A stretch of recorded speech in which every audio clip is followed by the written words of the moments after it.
एक बार। सर्ब कला समरथ डोलन ते राखो प्रभु, नानक दे कर हथ। ज्ञान अंजन गुर दिया, अज्ञान अंधेर विनाश। हर कृपा ते संत भेटिया, नानक मन परगास। जाहि कुल ते प्रगट होए, ताहि कुल को नाम। पुन द्वादश गुरिंड कहो, मेरी है प्रणाम। परम सत्कारयोग सतगुरु जी दे पावन पवित्र दरबार विच बैठी हुई साध संगत जियो, अपनियां मन बिरतियां नूं एकाग्र करन दे लई, रसना नूं पवित्र करन लई एक वारी सारे ही रल के आखिए, धन श्री सतगुरु जगजीत सिंह सच्चे पातशाह। सतगुरु नानक देव सच्चे पातशाह जी दा पावन पवित्र इतिहास साहब जी लड़ीबद्ध श्रवण कर रहे हो। इतिहास इथों तक पहुंचा है कि गोपाल पांदा सतगुरां दे पिता कालू नूं कहंदा है कि नानक नूं पढ़ाउण दा जिहड़ा ख्याल है उस नूं मन दे विचों कढ दे, क्योंकि सारी दुनिया दा करता हरता यही है, और इस तो इलावा सारियां विद्या नूं जानन वाला तेरा सपुत्र ही है। कल इथों तक कथा पहुंची सी, अज इथों ही अगे मैं प्रारंभ करदा। दीप दिपाए बित्रास समाई, तम हर बेको नारी उद ताई। ग्रंथाकार भाई संतोख सिंह जी लिखते ने कि पांदा गोपाल कालू नूं कहंदा है कि जेकर कोई मनुख एक छोटा जा दीवा जगा के सूरज दे सामने रोशनी करनी चाहे ते किस तरह हो सकता है। दीपक ते क्या होए प्रकाशा, फीकी प्रभा परे अगतासा। भाव के दीवा जगा के सूरज दी जिहड़ी रोशनी है उन्होंने मात नहीं किया जा सकता। किथे छोटे जे दीवे दी छोटी जी लो ते किथे बहुत वड्डे सूरज दी वर्गी वड्डी लो। कहण तो भाव है कि सूरज दी रोशनी नूं छोटे जे दीवे दी लाट फिका नहीं पा सकती, सगों दीवे दी जिहड़ी लाट है वो सूरज दी रोशनी दे सामने बड़ी फिकी है। इस तरीके दे नाल प्रमाण दे के गोपाल पांदा कहंदा है कालू जी नूं कि इन्हां दी जिहड़ी जोत है ना वो सूरज दे प्रकाश वर्गी है, ते मेरी जिहड़ी विद्या है ना ये दीवे दी लो वर्गी है। मैं इनू की पढ़ाउणा है, ये ते मेरे तो वध है। सोती उस्तत सुन श्रुत मैं कालू, बिन शरदा और हरख बेसालू। कवि संतोख सिंह जी लिखते ने कि अपने पुत्र दी उस्तति नू सुनिया है अपने कन्ना दे नाल कालू ने, पर कवि जी लिखते ने खुश ते बड़े होए पर शरदा वाली कोई गल नहीं सी। हट कर घर आवत पासो, करन लग्यो कारज निज जो। हट के अपने घर नूं मुड़ के कालू जी आ गए ने ते अपने काम दे विच रुझ गए। श्री नानक की इच्छा जहवा, विचर बालक में मिल तहवा। हुण सतगुरु नानक देव सच्चे पातशाह जी दी जो इच्छा हुंदी है वो ही करदे ने, बालकां दे नाल मिल के खेडदे रहिंदे ने। गोपाल पांदा कुछ भी नहीं कहंदा। मस्तक आयत दिपत दुत, चित मोहत नर बाल। कमल दलन से दृग ललित, आल लाज विशाल। ਕਵੀ ਸੰਤੋਖ ਸਿੰਘ ਜੀ ਲਿਖਦੇ ਨੇ ਕਿ ਸਤਿਗੁਰਾਂ ਦਾ ਚੌੜਾ ਮਸਤਕ ਹੈ।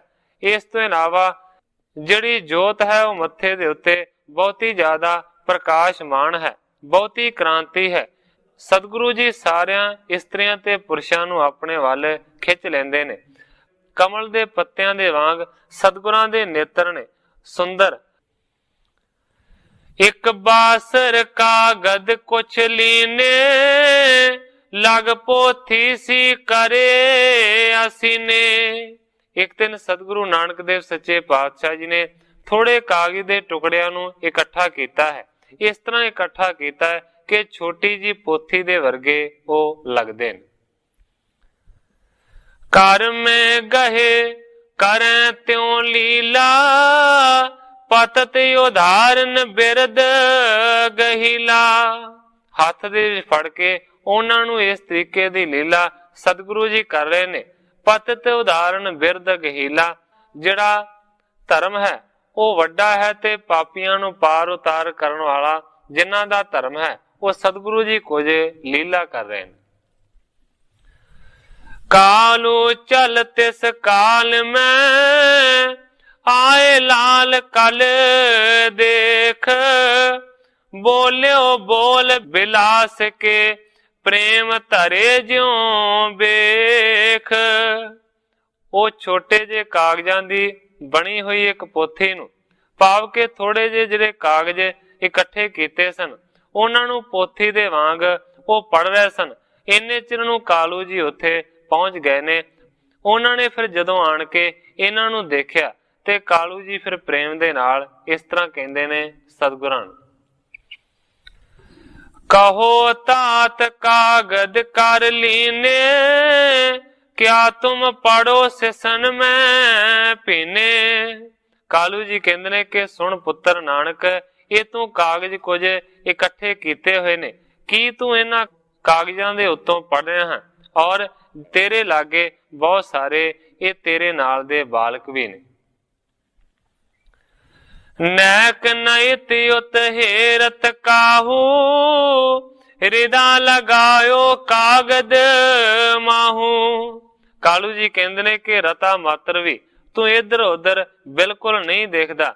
ਤੇਰਾ ਜਿਹੜਾ ਹਿਰਦਾ ਹੈ ਨਾ ਉਹ ਬਹੁਤ ਹੀ ਜ਼ਿਆਦਾ ਇਹਨਾਂ ਕਾਗਜ਼ਾਂ ਦੇ ਵਿੱਚ ਲੱਗਿਆ ਹੋਇਆ, ਇਹਨਾਂ ਗੌਹ ਦੇ ਨਾਲ ਤੂੰ ਪੜ ਰਿਹਾ। ਜਿਉ ਪੰਡਤ ਬੇਦਾਂਤ ਵਿਚਾਰਤ, ਨੈਕ ਨ ਮਨ ਕੋ ਕਿਤਹੂ ਟਾਰਤ। ਕਾਲੂ ਜੀ ਕਹਿੰਦੇ ਨੇ ਕਿ ਜਿਸ ਤਰ੍ਹਾਂ ਕੋਈ ਬਹੁਤ ਵੱਡਾ ਪੰਡਤ ਵੇਦਾਂਤ ਦੀ ਵਿਚਾਰ ਕਰਦਾ ਹੈ, ਉਹ ਆਪਣੇ ਮਨ ਨੂੰ ਇਸ ਤਰੀਕੇ ਦੇ ਨਾਲ ਇਕਾਗਰ ਕਰਦਾ ਹੈ ਕਿ ਰਤਾ ਮਾਤਰ ਵੀ ਆਪਣੇ ਮਨ ਨੂੰ ਕਿਤੇ ਦੂਰ ਜਾਣ ਨਹੀਂ ਦਿੰਦਾ। ਇਸ ਤਰੀਕੇ ਦੇ ਨਾਲ ਤੂੰ ਗੌਹ ਦੇ ਨਾਲ ਇਹਨਾਂ ਕਾਗਜ਼ਾਂ ਨੂੰ ਪੜ ਰਹੇ। ਸੁਣ ਕਰ ਪਿਤਾ ਬਚਨ ਕੋ ਬੋਲੇ, ਸੰਪਟ ਬੇਦਰਮ ਅੰਮ੍ਰਿਤ ਖੋਲੇ। ਗ੍ਰੰਥਾਕਾਰ ਭਾਈ ਸੰਤੋਖ ਸਿੰਘ ਜੀ ਲਿਖਦੇ ਨੇ, ਆਪਣੇ ਪਿਤਾ ਦੇ ਬਚਨਾਂ ਨੂੰ ਸਤਿਗੁਰੂ ਨਾਨਕ ਦੇਵ ਸੱਚੇ ਪਾਤਸ਼ਾਹ ਜੀ ਨੇ ਸੁਣਿਆ ਤੇ ਫਿਰ ਅੰਮ੍ਰਿਤ ਵਰਗੇ ਬਚਨ ਸਤਿਗੁਰੂ ਨਾਨਕ ਦੇਵ ਸੱਚੇ ਪਾਤਸ਼ਾਹ ਜੀ ਨੇ ਇਸ ਤਰ੍ਹਾਂ ਬਿਆਨ ਕੀਤੇ ਉਹਦਾ ਉੱਤਰ ਦੇਣ ਦੇ ਵਾਸਤੇ। ਸਪਤ ਸ਼ਲੋਕੀ ਪੜ੍ਹਉ ਗੀਤਾ, ਅਰਥ ਵਿਚਾਰੋ ਤੇ ਕਰ ਪ੍ਰੀਤਾ। ਸਤਿਗੁਰੂ ਨਾਨਕ ਦੇਵ ਸੱਚੇ ਪਾਤਸ਼ਾਹ ਜੀ ਕਹਿੰਦੇ ਨੇ, ਹੇ ਪਿਤਾ ਜੀ, ਮੈਂ ਤੇ ਸਪਤ ਸ਼ਲੋਕੀ ਜਿਹੜੀ ਗੀਤਾ ਹੈ ਉਹਦਾ ਪਾਠ ਕਰ ਰਿਹਾ ਹਾਂ ਔਰ ਇਹਦੇ ਪਾਠ ਨੂੰ ਕਰਕੇ ਪ੍ਰੀਤ ਦੇ ਨਾਲ ਇਹਦੀ ਵਿਚਾਰ ਕਰ ਰਿਹਾ ਹਾਂ, ਕਿਉਂਕਿ ਗੀਤਾ ਇੱਕ ਵੱਖਰੀ ਹੈ। ਇੱਕ ਜਿਹੜੀ ਸਪਤ ਸ਼ਲੋਕੀ ਗੀਤਾ ਹੈ ਉਹਨੂੰ ਵੱਖਰਾ ਆਖਿਆ ਜਾਂਦਾ ਹੈ। ਜਿਹੜੀ ਭਗਵਤ ਗੀਤਾ ਹੈ ਉਹਦੇ ਵਿੱਚੋਂ ਸਾਰ ਰੂਪ 7 ਜਿਹੜੇ ਸ਼ਲੋਕ ਨੇ ਉਹ ਕੱਢੇ ਗਏ ਨੇ ਔਰ ਉਸ ਨੂੰ ਆਖਿਆ ਜਾਂਦਾ ਹੈ ਸਪਤ ਸ਼ਲੋਕੀ ਗੀਤਾ, ਭਾਵ ਕਿ 7 ਸ਼ਲੋਕਾਂ ਦਾ ਜਿਹੜਾ ਪਾਠ ਹੈ ਜੋ ਕਿ ਭਗਵਤ ਗੀਤਾ ਦੇ ਵਿੱਚੋਂ ਹੀ ਲਿਆ ਗਿਆ ਹੈ। ਉਹ ਜਿਹੜੇ 7 ਸ਼ਲੋਕ ਨੇ ਉਹ ਇਸ ਤਰੀਕੇ ਦੇ ਨਾਲ ਨੇ। ਪਹਿਲਾ ਹੈ ਓਮਤ ਯੇ ਕਾਕਰੰਗ, ਅਧਿਆਇ 8 ਤੇ ਸ਼ਲੋਕ ਹੈ 13ਵਾਂ ਗੀਤਾ ਦੇ ਵਿੱਚੋਂ। ਦੂਸਰਾ ਹੈ ਸਥਾਨੇ, ਅਧਿਆਇ 11ਵਾਂ ਤੇ ਸ਼ਲੋਕ ਹੈ 16ਵਾਂ। ਤੀਸਰਾ ਹੈ ਸਵੰਤ, 13ਵਾਂ ਅਧਿਆਇ ਤੇ 14ਵਾਂ ਸ਼ਲੋਕ ਹੈ ਗੀਤਾ ਦੇ ਵਿੱਚੋਂ। चौथा है कविंग। कविंग ਦਾ ਜਿਹੜਾ ਅਧਿਆਇ ਹੈ ਉਹ 8ਵਾਂ ਹੈ ਤੇ ਸ਼ਲੋਕ 9ਵਾਂ ਹੈ। ਇਸ ਤੋਂ ਇਲਾਵਾ 5ਵਾਂ ਹੈ ਉਦਰੰਗ ਮੂਲੰਗ। 15ਵੇਂ ਅਧਿਆਇ ਦੇ ਵਿੱਚ 9ਵਾਂ ਸ਼ਲੋਕ ਹੈ। 6 ਨੰਬਰ ਤੇ ਆਉਂਦਾ ਹੈ ਸਵੰਸੈ। 15 ਅਧਿਆਇ ਹੈ ਤੇ 15 ਹੀ ਸ਼ਲੋਕ ਨੰਬਰ ਹੈ ਇਸ ਦਾ। ਇਸ ਤੋਂ ਅੱਗੇ 7ਵਾਂ ਜਿਹੜਾ ਹੈ ਉਹਨੂੰ ਆਖਿਆ ਜਾਂਦਾ ਹੈ ਮਨ ਵਨ ਭਵ। ਅਧਿਆਇ 9ਵਾਂ ਤੇ ਸ਼ਲੋਕ 34ਵਾਂ। ਇਸ ਤਰੀਕੇ ਦੇ ਨਾਲ ਇਹ ਜਿਹੜੇ 7 ਸ਼ਲੋਕ ਲੈ ਗਏ ਨੇ ਇਹਨਾਂ ਨੂੰ ਆਖਿਆ ਜਾਂਦਾ ਹੈ ਸਪਤ ਸ਼ਲੋਕੀ ਗੀਤਾ। ਸ਼ਲੋਕ ਤੋਂ ਭਾਵ ਸ਼ਲੋਕ ਤੇ 7 ਤੋਂ ਭਾਵ ਗਿਣਤੀ, ਕਿ 7 ਸ਼ਲੋਕਾਂ ਦੀ ਗਿਣਤੀ। ਜਦੋਂ ਕਾਲੂ ਜੀ ਨੇ ਸਵਾਲ ਕੀਤਾ ਤੇ ਸਤਿਗੁਰੂ ਨਾਨਕ ਦੇਵ ਸੱਚੇ ਪਾਤਸ਼ਾਹ ਜੀ ਕਹਿੰਦੇ ਨੇ ਪਿਤਾ ਜੀ ਮੈਂ ਤੇ ਸਪਤ ਸ਼ਲੋਕੀ ਗੀਤਾ ਦਾ ਪਾਠ ਕਰ ਰਿਹਾ ਔਰ ਇਸ ਤੋਂ ਇਲਾਵਾ ਇਹਨਾਂ ਦੇ ਅਰਥਾਂ ਦੀ ਵਿਚਾਰ ਕਰਦਾ। ਜਿਸ ਕੇ ਪੜਨ ਵਿਚਾਰਨ ਕਰਕੇ ਸ਼ੁਭ ਮਾਰਗ ਪਰ ਹਾਂ ਹਿਤ ਧਰ ਕੇ। ਸਤਿਗੁਰੂ ਜੀ ਕਹਿੰਦੇ ਨੇ ਕਿ ਜਿਹਦਾ ਪਾਠ ਕਰਨ ਦੇ ਨਾਲ ਤੇ ਜਿਹਦਾ ਵਿਚਾਰ ਕਰਨ ਦੇ ਨਾਲ ਚੰਗੇ ਮਾਰਗ ਦੀ ਜਿਹੜੀ ਪ੍ਰਾਪਤੀ ਹੈ ਨਾ ਉਹ ਹਿਤ ਨੂੰ ਧਾਰਨ ਕਰਕੇ ਹੁੰਦੀ। ਕਾਲੂ ਯੁਰ ਅਚਰਜ ਕਰਤ ਅਚਰਜ ਬਚਨ ਸੁਨੇ ਜੋ ਲਖਨੇ ਕੀ ਲਾਲਸ ਲਗੀ ਕੂਰ ਕੇ ਸਾਚ ਭਨੇ ਜੋ। ਗ੍ਰੰਥਾਕਾਰ ਭਾਈ ਸੰਤੋਖ ਸਿੰਘ ਜੀ ਲਿਖਦੇ ਨੇ ਕਿ ਆਪਣੇ ਪੁੱਤਰ ਦੀਆਂ ਗੱਲਾਂ ਨੂੰ ਸੁਣ ਕੇ ਕਾਲੂ ਜੀ ਬਹੁਤ ਹੀ ਜ਼ਿਆਦਾ ਹੈਰਾਨ ਹੋਏ ਨੇ, ਅਚਰਜ ਮੰਨਿਆ ਹੈ ਇਸ ਗੱਲ ਨੂੰ। ਆਪਣੇ ਮਨ ਦੇ ਵਿੱਚ ਉਹਨਾਂ ਨੇ ਇਸ ਤਰ੍ਹਾਂ ਦੀ ਲਾਲਸਾ ਨੂੰ ਧਾਰਨ ਕੀਤਾ ਹੈ ਕਿ ਮੈਂ ਪਤਾ ਤੇ ਕਰਾਂ ਕਿ ਇਹ ਝੂਠ ਕਹਿੰਦਾ ਹੈ ਕਿ ਸੱਚ ਕਹਿੰਦਾ ਹੈ। ਮੁਝ ਕੋ ਪੜ ਕਰ ਦੇਹੁ ਸੁਨਾਈ ਅਰਥ ਪਨੋ ਜਿਉ ਪਰੈ ਲਖਾਈ। ਕਾਲੂ ਜੀ ਕਹਿੰਦੇ ਨੇ ਹੇ ਪੁੱਤਰ ਨਾਨਕ ਜੇਕਰ ਤੂੰ ਸਪਤ ਸ਼ਲੋਕੀ ਗੀਤਾ ਦਾ ਪਾਠ ਕਰ ਰਿਹਾ ਤੇ ਫਿਰ ਤੂੰ ਇਹ ਪੜ ਕੇ ਮੈਨੂੰ ਵੀ ਸੁਣਾ। ਇਸ ਤੋਂ ਇਲਾਵਾ ਇਹਨਾਂ ਦੇ ਅਰਥ ਕਰਕੇ ਵੀ ਮੈਨੂੰ ਸੁਣਾ ਤਾਂ ਕਿ ਮੈਨੂੰ ਪਤਾ ਲੱਗ ਜਾਏ ਕਿ ਵਾਕਿਆ ਹੀ ਤੂੰ ਸਪਤ ਸ਼ਲੋਕੀ ਗੀਤਾ ਦਾ ਪਾਠ ਕਰ ਰਿਹਾ। ਸੁਣ ਪਿਤ ਕੀ ਬਾਣੀ ਸੁਖ ਖਾਨੀ ਅਰਥ ਕਹਿਤ ਭੇਜੇ ਦੁਖ ਹਾਨੀ। ਕਵੀ ਜੀ ਲਿਖਦੇ ਨੇ ਆਪਣੇ ਪਿਤਾ ਦੇ ਬਚਨਾਂ ਨੂੰ ਸੁਣਿਆ। ਸੁਖਾਂ ਦਾ ਮੂਲ ਸਤਿਗੁਰੂ ਨਾਨਕ ਦੇਵ ਸੱਚੇ ਪਾਤਸ਼ਾਹ ਜੀ ਨੇ ਤੇ ਫਿਰ ਸਤਿਗੁਰੂ ਜੀ ਅਰਥ ਕਰਨ ਲੱਗ ਪਏ ਨੇ ਜਿਹੜੇ ਸਤਿਗੁਰੂ ਜੀ ਦੁੱਖਾਂ ਦਾ ਨਾਸ਼ ਕਰਨ ਵਾਲੇ ਨੇ। ਅਰਥ ਬਖਾਨਿਓ ਸਤਿਗੁਰ ਪੂਰੇ ਭਵ ਤਾਰਨ ਕੋ ਜਿਹ ਪਦ ਰੂਰੇ।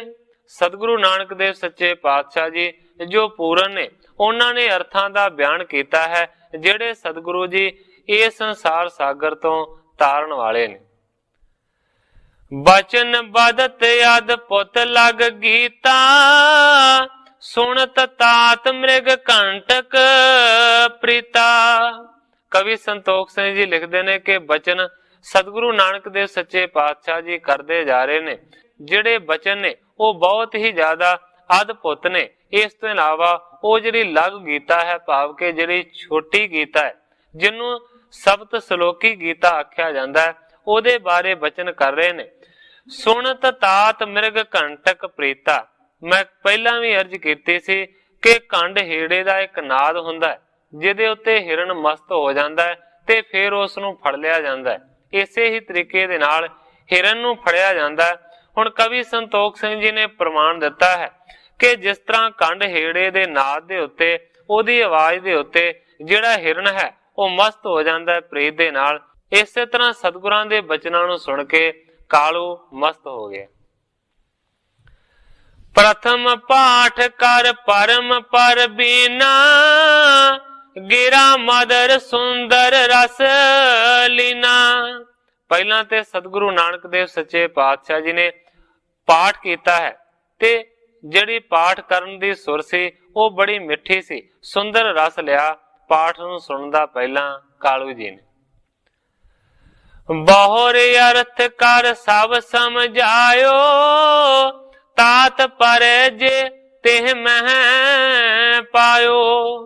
ਫਿਰ ਉਹਨਾਂ सत्ते ही श्लोकां दा जिहड़ा अर्थ सी ਉਹ ਸਮਝਾਇਆ ਕਾਲੂ ਨੂੰ। ਤਾਤ ਪਰ ਜੋ ਤਿਹ ਮੈਂ ਪਾਇਓ, ਭਾਵ ਕਿ ਜਿਹੜਾ ਉਹਦੇ ਵਿੱਚ ਮਤਲਬ ਹੈ, ਜਿਹੜਾ ਤਾਤ ਪਰ ਹੈ, ਉਹ ਸਾਰੇ ਦਾ ਸਾਰਾ ਸਮਝਾਇਆ। ਸੁਣ ਕਰ ਕਾਲੂ ਕਰਤ ਵਿਚਾਰਾ, ਪੁਣ ਪਾਂਦੇ ਕੋ ਬਚਨ ਚਿਤਾਰਾ। ਸੁਣ ਕੇ ਕਾਲੂ ਜੀ ਨੇ ਆਪਣੇ ਮਨ ਦੇ ਵਿੱਚ ਵਿਚਾਰ ਕੀਤਾ ਤੇ ਫਿਰ ਪਾਂਦੇ ਨੂੰ ਇਸ ਤਰੀਕੇ ਦੇ ਨਾਲ ਕਹਿੰਦਾ ਹੈ ਕਾਲੂ। ਸਤ ਬਦਤ ਮਤ ਮਿਤ ਅਤਿਆਂ ਕੀ, ਬੈ ਲਗ ਮੈਂ ਅਤੀ ਮਤ ਕਾਂਕੀ। ਪਾਂਦੇ ਨੂੰ ਕਾਲੂ ਜੀ ਕਹਿੰਦੇ ਨੇ ਕਿ ਤੂੰ ਜੋ ਕੁਝ ਵੀ ਆਖਿਆ ਹੈ ਉਹ ਬਿਲਕੁਲ ਸੱਚ ਬਿਆਨ ਕੀਤਾ ਹੈ। ਇਸ ਨਾਨਕ ਮੇਰੇ ਪੁੱਤਰ ਦੀ ਜਿਹੜੀ ਮਤ ਹੈ ਇਹ ਬਹੁਤ ਹੀ ਜ਼ਿਆਦਾ ਸ੍ਰੇਸ਼ਟ ਹੈ, ਇਹ ਅਨੰਤ ਬੁੱਧੀ ਦਾ ਮਾਲਕ ਹੈ।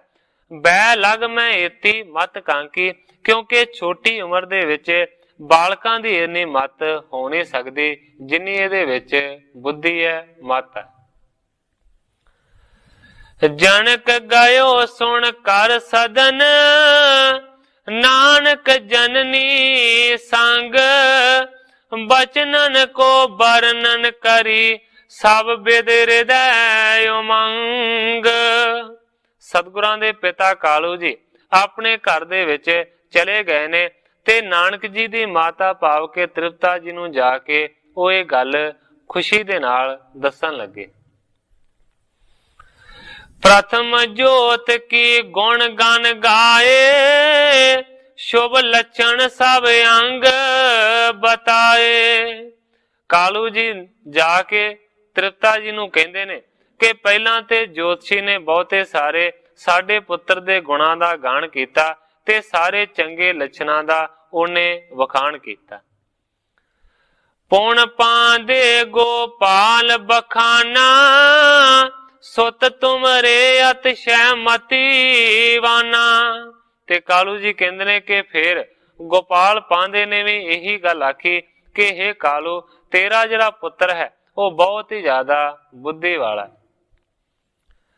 ਅਬ ਬਾਰਿਕ ਮੈਂ ਕਾਗਦ ਲੀਨੇ, ਖੇਲਤ ਹੋ ਤੋ ਪ੍ਰੀਤ ਚਿਤ ਚੀਨੇ। ਤੇ ਤ੍ਰਿਪਤਾ ਜੀ ਨੂੰ ਕਾਲੂ ਜੀ ਕਹਿੰਦੇ ਨੇ ਕਿ ਅੱਜ ਆਪਣੀ ਅੱਖਾਂ ਦੇ ਨਾਲ ਮੈਂ ਐਸੀ ਲੀਲਾ ਨੂੰ ਦੇਖ ਕੇ ਆਇਆ ਹਾਂ ਕਿ ਥੋੜੇ ਜਿਹੇ ਬਾਲਕਾਂ ਦੇ ਵਿੱਚ ਕੁਝ ਕਾਗਜ਼ਾਂ ਨੂੰ ਫੜੀ ਬੈਠਾ ਸੀ ਨਾਨਕ ਤੇ ਪ੍ਰੀਤ ਦੇ ਨਾਲ ਖੇਡ ਰਿਹਾ ਸੀ। ਮੈਂ ਬੂਝੋ ਕਿਆ ਖੇਲੋ ਤਾਤਾ, ਸੁੰਦਰ ਗਿਰਾ ਕਹੀਂ ਸੁਖ ਦਾਤਾ। ਤੇ ਕਾਲੂ ਜੀ ਕਹਿੰਦੇ ਨੇ ਮੈਂ ਜਾ ਕੇ ਪੁੱਛਿਆ ਕਿ ਇਹ ਨਾਨਕ ਪੁੱਤਰ ਤੂੰ ਕੀ ਖੇਡ ਰਿਹਾ ਹੈ, ਕੀ ਕਰ ਰਿਹਾ ਹੈ? ਤੇ ਉਹਨਾਂ ਨੇ ਅੱਗੋਂ ਫਿਰ ਸੁੰਦਰ ਬਚਨਾਂ ਦੇ ਨਾਲ ਜਵਾਬ ਦਿੱਤਾ। ਸਪਤ ਸ਼ਲੋਕੀ ਗੀਤਾ ਪਾਖੀ, ਜਨ ਪੰਡਤ ਤੇ ਪੜ ਕਰ ਰਾਖੀ। ਕਹਿੰਦੇ ਨੇ ਹੇ ਤ੍ਰਿਪਤਾ ਮੈਂ ਪੁੱਛਿਆ ਕਿ ਤੂੰ ਕੀ ਪੜ ਰਿਹਾ ਹੈ? ਅੱਗੋਂ ਉਸਨੇ ਜਵਾਬ ਦਿੱਤਾ ਪਿਤਾ ਜੀ ਮੈਂ ਸਪਤ ਸ਼ਲੋਕੀ ਗੀਤਾ ਦਾ ਪਾਠ ਕਰਕੇ ਇਹਦੀ ਵਿਚਾਰ ਕਰ ਰਿਹਾ ਹਾਂ। ਫਿਰ ਕਾਲੂ ਜੀ ਕਹਿੰਦੇ ਨੇ ਮੈਂ ਉਸ ਨੂੰ ਪੁੱਛਿਆ ਕਿ ਮੈਨੂੰ ਵੀ ਸੁਣਾ ਸਪਤ ਸ਼ਲੋਕੀ ਗੀਤਾ, ਇਸ ਤੋਂ ਇਲਾਵਾ ਇਹਦੇ ਅਰਥ। ਫਿਰ ਕਹਿੰਦੇ ਨੇ ਕਿ ਮੈਨੂੰ ਉਹਨੇ ਸਪਤ ਸ਼ਲੋਕੀ ਗੀਤਾ ਦਾ ਪਾਠ ਕਰਕੇ ਸੁਣਾਇਆ, ਫਿਰ ਉਸ ਦੇ ਅਰਥ ਵੀ ਕੀਤੇ। ਜਨ ਪੰਡਤ ਤੇ ਪੜ ਕਰ ਰਾਖੀ, ਇਸ ਤਰ੍ਹਾਂ ਉਸ ਨੇ ਅਰਥ ਬਿਆਨ ਕੀਤੇ ਨੇ ਜਿਵੇਂ ਕਿਸੇ ਬਹੁਤ ਵਿਦਵਾਨ ਪੰਡਤ ਤੋਂ ਉਹ ਬੜੇ ਚਿਰ ਦਾ ਪੜਿਆ ਹੋਵੇ। ਅਬ ਤੋ ਮਤ ਗੁਣਵਾਨ ਜੈਸੀ, ਵੱਡੇ ਹੋਏ ਕਿਆ ਜਾਣੈ ਕੈਸੀ। ਤ੍ਰਿਪਤਾ ਜੀ ਨੂੰ ਕਾਲੂ ਜੀ ਕਹਿੰਦੇ ਨੇ ਕਿ ਇਸ ਵੇਲੇ ਤੇ ਸਾਡੇ ਪੁੱਤਰ ਨਾਨਕ ਦੀ ਜਿਹੜੀ ਮਤ ਹੈ ਉਹ ਬਹੁਤ ਵੱਡੇ ਵਿਦਵਾਨਾਂ ਵਾਲੀ ਹੈ। ਵੱਡੇ ਹੋਏ ਕਿਆ ਜਾਣੈ ਕੈਸੇ, ਪਰ ਜਦੋਂ ਵੱਡਾ ਹੋਵੇਗਾ ਉਦੋਂ ਪਤਾ ਨਹੀਂ ਕਿਸ ਤਰ੍ਹਾਂ ਦੀ ਇਹਦੀ ਮਤ ਹੋਵੇਗੀ, ਪਰ ਇਸ ਵੇਲੇ ਤੇ ਬਹੁਤ ਬੁੱਧੀ ਵਾਲਾ ਹੈ। ਸੁਣ ਪੁਣ ਕਹਿਤ ਭਾਈ ਗੁਰ ਮਾਤਾ, ਸ਼ੁਭ ਲੱਛਣ ਇਸ ਮੈਂ ਬਖੇ ਆਤਾ। ਕਾਲੂ ਜੀ ਦੀਆਂ ਗੱਲਾਂ ਨੂੰ ਸੁਣ ਕੇ ਫਿਰ ਸਤਿਗੁਰਾਂ ਦੀ ਮਾਤਾ ਤ੍ਰਿਪਤਾ ਕਹਿਣ ਲੱਗੀ ਹੈ ਕਿ ਬਹੁਤ ਸ਼ੁਭ ਜਿਹੜੇ ਲੱਛਣ ਨੇ ਉਹ ਪ੍ਰਗਟ ਰੂਪ ਦੇ ਵਿੱਚ ਸਾਡੇ ਪੁੱਤਰ ਦੇ ਵਿੱਚ ਨੇ। ਬਦਨ ਪ੍ਰਸੰਨ ਕਮਲ ਜਿਮ ਬਿਕਸਾ, ਰੋਦਨ ਸ਼ਬਦ ਨ ਮੁਖ ਤੇ ਨਿਕਸਾ। ਤ੍ਰਿਪਤਾ ਜੀ ਕਹਿੰਦੇ ਨੇ ਬਦਨ ਪ੍ਰਸੰਨ ਕਮਲ ਜਿਮ ਬਿਕਸਾ, ਜਦੋਂ ਵੀ ਮੈਂ ਆਪਣੇ ਪੁੱਤਰ ਨਾਨਕ ਦੇ ਮੁਖੜੇ ਨੂੰ ਦੇਖਦੀ ਹਾਂ, ਇਸ ਤਰ੍ਹਾਂ ਦਾ ਪ੍ਰਫੁੱਲਤ ਹੁੰਦਾ ਹੈ ਮੁਖੜਾ ਜਿਵੇਂ ਕਿ ਕਮਲ ਦਾ ਫੁੱਲ ਖਿੜਿਆ ਹੋਵੇ। ਰੋਦਨ ਸ਼ਬਦ ਨਾ ਮੁਖ ਤੇ ਨਿਕਸਾ, ਤੇ ਰੋਣ ਦੀ ਕਦੇ ਵੀ ਆਵਾਜ਼ ਮੈਂ ਇਹਦੇ ਮੂੰਹ ਤੋਂ ਨਿਕਲਦੀ ਨਹੀਂ ਸੁਣੀ, ਕਿਉਂਕਿ ਪਿੱਛੇ ਇਤਿਹਾਸ ਦੇ ਵਿੱਚ ਵੀ ਇਸ ਤਰ੍ਹਾਂ ਦਾ ਜ਼ਿਕਰ ਆਇਆ ਸੀ ਕਿ ਸਤਿਗੁਰਾਂ ਨੇ ਜਦੋਂ ਅਵਤਾਰ ਨੂੰ ਧਾਰਨ ਕੀਤਾ, ਉਸ ਵੇਲੇ ਵੀ ਸਤਿਗੁਰਾਂ ਦੇ ਰੋਣ ਦੀ ਆਵਾਜ਼ ਨਹੀਂ ਆਈ। ਦਾਈ ਨੇ ਆਖਿਆ ਸੀ ਕਿ ਪ੍ਰਸੰਨ ਮੁਖੜਾ ਸੀ ਤੇ ਹੱਸ ਰਹੇ ਸਨ, ਮੁਸਕਰਾ ਰਹੇ ਸਨ, ਬਿਲਕੁਲ ਵੀ ਨਹੀਂ ਰੋਏ। ਤ੍ਰਿਪਤਾ ਜੀ ਕਹਿੰਦੇ ਨੇ ਕਿ ਮੈਂ ਰੋਣ ਦੀ ਕਦੇ ਵੀ ਆਵਾਜ਼ ਇਹਨਾਂ ਦੀ ਨਹੀਂ ਸੁਣੀ। ਸਿਸ ਮੈਂ ਖੇਲਤ ਦੇਤ ਨਗਾਰੀ, ਲਾਰਿਓ ਨ ਕਿਸ ਸਿਓ ਮਦਰ ਉਚਾਰੀ। ਇਸ ਤੋਂ ਇਲਾਵਾ ਮਾਤਾ ਤ੍ਰਿਪਤਾ ਜੀ ਕਹਿੰਦੇ ਨੇ ਕਿ ਜਦੋਂ ਆਪਣੇ ਹਾਣ ਦੇ ਬਾਲਕਾਂ ਦੇ ਨਾਲ ਖੇਡਦਾ ਹੈ ਤੇ ਕੋਈ ਕਿਸੇ ਵੀ ਪ੍ਰਕਾਰ ਦੀ ਗਾਲੀ ਨਹੀਂ ਕੱਢਦਾ, ਗਾਲਾਂ ਨਹੀਂ ਦਿੰਦਾ। ਆਮ ਕਰਕੇ ਛੋਟੇ ਬੱਚੇ ਜਦੋਂ ਖੇਡਦੇ ਨੇ ਤੇ ਇੱਕ ਦੂਜੇ ਨੂੰ ਗਾਲਾਂ ਕੱਢਦੇ ਨੇ। ਕਹਿੰਦੀ ਹੈ ਕਿ ਮੈਂ ਇਹਦੇ ਮੂੰਹ ਦੇ ਵਿੱਚੋਂ ਕਦੇ ਮਾੜਾ ਸ਼ਬਦ ਗਾਲ ਵੀ ਨਹੀਂ ਸੁਣੀ। ਲੜਿਓ ਨਾ ਕਿਸ ਸਿਓ ਮਦਰ ਉਚਾਰੀ, ਤੇ ਕਿਸੇ ਦੇ ਨਾਲ ਕਦੇ ਵੀ ਇਹ ਝਗੜਿਆ ਨਹੀਂ ਹੈ, ਲੜਿਆ ਨਹੀਂ ਹੈ, ਮਿੱਠੇ ਹੀ ਬਚਨ ਉਚਾਰਨ ਕਰਦਾ ਹੈ ਜਿਨ੍ਹਾਂ ਦੇ ਨਾਲ ਵੀ ਖੇਡਦਾ ਹੈ। ਨਰ ਨਾਰੀ ਸਭ ਕਰਤ ਬੜਾਈ, ਸੰਗ ਫਿਰੈ ਬਾਰਕ ਬਰੇ ਆਈ। ਤ੍ਰਿਪਤਾ ਜੀ ਕਹਿੰਦੇ ਨੇ ਕਿ ਜਿੰਨੇ ਵੀ ਇਸਤਰੀਆਂ ਤੇ ਪੁਰਸ਼ ਨੇ, ਸਾਰੇ ਦੇ ਸਾਰੇ ਸਾਡੇ ਪੁੱਤਰ ਨਾਨਕ ਦੀਆਂ ਵਡਿਆਈਆਂ ਨੂੰ ਕਰਦੇ ਨੇ, ਤੇ ਜਿਹੜੇ ਬਾਲਕ ਨੇ ਉਹ ਮੱਲੋ ਮੱਲੀ ਹੀ ਸਤਿਗੁਰਾਂ ਦੇ ਦੁਆਲੇ ਰੌਣਕ ਲਾਈ ਰੱਖਦੇ ਨੇ। ਬ੍ਰਿਧ ਨਰਨ ਜਿਉ ਭਨੈ ਕਹਾਣੀ, ਬਾਲ ਬਿਸਾਲ ਸੁਣੈ ਹਿਤ ਠਾਨੀ। ਜਿਸ ਤਰ੍ਹਾਂ ਕੋਈ ਬਹੁਤ ਵੱਡਾ ਆਦਮੀ ਕੋਈ ਕਹਾਣੀ ਸਾਖੀ ਸੁਣਾਉਂਦਾ ਹੈ, ਇਸੇ ਤਰ੍ਹਾਂ ਕਹਾਣੀ ਆਪਣੇ ਨਾਲ ਦੇ ਬਾਲਕਾਂ ਨੂੰ ਨਾਨਕ ਸੁਣਾਉਂਦਾ ਹੈ। ਛੋਟੇ ਤੇ ਵੱਡੇ ਹਿੱਤ ਦੇ ਨਾਲ ਸਾਰੇ ਉਸ ਦੀ ਗੱਲ ਨੂੰ ਸੁਣਦੇ। ਮਾਤ ਪਿਤਾ ਸੁਤ ਉਸਤਤ ਕਹਿ ਕਰ, ਔਰਿ ਮੋਦ ਸੰਗ ਭੇ ਗਹਿਵਰ। ਗ੍ਰੰਥਾਕਾਰ ਭਾਈ ਸੰਤੋਖ ਸਿੰਘ ਜੀ ਲਿਖਦੇ ਨੇ ਕਿ ਮਾਤਾ ਤੇ ਪਿਤਾ ਨੇ ਦੋਵਾਂ ਨੇ ਹੀ ਆਪਣੇ ਪੁੱਤਰ ਦੀ ਬਹੁਤ ਹੀ ਜ਼ਿਆਦਾ ਉਸਤਤੀ ਬਿਆਨ ਕੀਤੀ ਹੈ ਤੇ ਬਹੁਤ ਹੀ ਜ਼ਿਆਦਾ ਪ੍ਰਸੰਨ ਹੋਏ ਨੇ, ਖਚਾ ਖਚ ਹੋ ਗਏ ਨੇ ਖੁਸ਼ੀ ਦੇ ਨਾਲ। ਉਤ ਸ੍ਰੀ ਨਾਨਕ ਖੇਲ ਮਚਾਵਤ, ਤਲਵੰਡੀ ਕੀ ਬੀਤੀ ਧਾਵਤ। ਦੂਸਰੀ ਤਰਫ ਕਵੀ ਜੀ ਲਿਖਦੇ ਨੇ ਕਿ ਸਤਿਗੁਰੂ ਨਾਨਕ ਦੇਵ ਸੱਚੇ ਪਾਤਸ਼ਾਹ ਜੀ ਖੇਡਾਂ ਨੂੰ ਖੇਡਦੇ ਨੇ, ਤਲਵੰਡੀ ਦੀਆਂ ਗਲੀਆਂ ਦੇ ਵਿੱਚ ਆਪਣੇ ਨਾਲ ਦੇ ਸਾਥੀ ਬਾਲਕਾਂ ਦੇ ਨਾਲ ਭੱਜੇ ਫਿਰਦੇ ਨੇ। ਚੜੈ ਤਰੋਵਰ ਜਸ ਪਦ ਕੂਦੈ, ਸਿਸ ਕੋ ਸਿਸ ਮਿਲ ਲੋਚਨ ਮੁਦੈ।